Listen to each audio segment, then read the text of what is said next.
امام سرخسی نے طلاق کے لغوی معنی ازالۃ القید کے لکھے ہیں۔ لغوی طور پر طلاق کا معنی قید سے رہائی اور چھٹکارا پانا ہے۔ طلاق کی شرعی حیثیت کیا ہے؟ اسلام نے طلاق کا قانون علیحدگی کے لیے نہیں بلکہ زوجین کے درمیان پیدا ہونے والی نفرت کو عدت کے دوران رجوع کے لیے کوشش ہونے اور زوجیت میں نفرت کی بجائے محبت کے جذبات پیدا کرنے کے لیے سوچ بچار کا وقت مہیا کرنے کے لیے دیا ہے۔ اسلام میں طلاق ایک رجعت اور ضرورت کے تحت مکروہ فعل کے طور پر قرار دی مگر شریعت اسے پسند نہیں کرتی۔ حضرت محارب رضی اللہ تعالیٰ عنہ سے مروی ہے کہ نبی کریم نے فرمایا، اللہ تعالیٰ نے جن چیزوں کو حلال کیا ان میں اس کے نزدیک سب سے ناپسندیدہ طلاق ہے۔ طلاق پر عمل درآمد کرنے سے پہلے ضروری ہے انسان ان تمام عوامل پر غور کرے جو اس کا نتیجہ ثابت ہو سکتے ہیں، لیکن ان عورتوں کا خیال آتا ہے جو طلاق یافتہ ہیں اور مجبوری کی زندگی بسر کر رہی ہیں۔ 100 میں سے شاید 20% عورتیں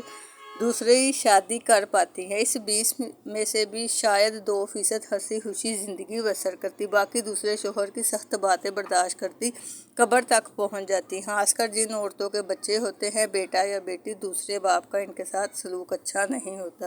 ایسے بہت سے واقعات ہم اپنے آس پاس اور میڈیا میں دیکھتے ہیں۔ وہ انہیں زندگی کی وہ عام سہولیات بھی فراہم نہیں کرتے جس کے وہ حقدار ہوتے ہیں۔ ہمارے معاشرے میں قانون موجود ہے کہ طلاق کے بعد بچے کی کفالت باپ کی ذمہ داری ہے، لیکن جو مجبور عورت وکیل ہائر نہ کر سکتی ہو وہ اس مہنگائی میں کس قدر مشکل سے گزارا کرتی ہے، اس کا اندازہ تو شاید ہم لوگ لگا بھی نہیں سکتے۔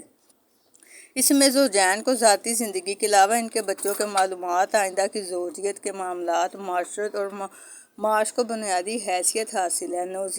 نیز یہ بھی سوچنا چاہیے کہ ان کی آئندہ زندگی کا شریک حیات سابقہ زوجیت کے معیار پر پورا اتر سکے گا یا نہیں، لہٰذا ان نتائج تک پہنچنے سے پہلے اپنی اصلاح کرے تو یقیناً طلاق تک جانے کی ضرورت پیش نہیں آتی۔